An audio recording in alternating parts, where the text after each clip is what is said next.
এবার আরো একটি বিক্ষোভের ছবি দেখাবো। বিনা কারণে পড়ুয়াদের বদলির অভিযোগে এবার বিক্ষোভ অভিভাবকদের।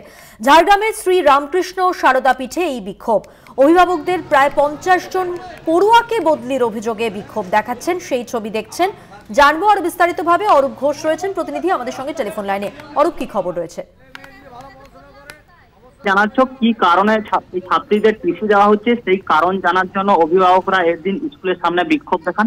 ফলে যেমন এলাকার বাসিন্দাদের মধ্যে চাঞ্চল্য ছড়ায়, তেমন অভিভাবকদের মধ্যে উঠছে নানা প্রশ্ন। ইতিমধ্যে 50 জন ছাত্রীকে অন্য জায়গায় ট্রান্সফার করা হচ্ছে, তবে কি কারণে ট্রান্সফার করা হচ্ছে তা এখনো স্পষ্ট নয়।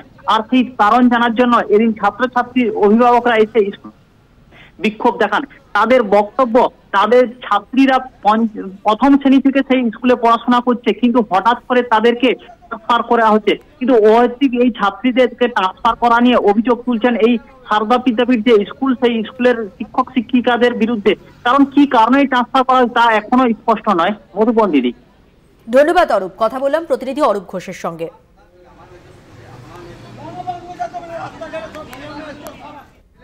ভালো পড়াশোনা করে অবশ্যই ভালো রেজাল্ট হবে।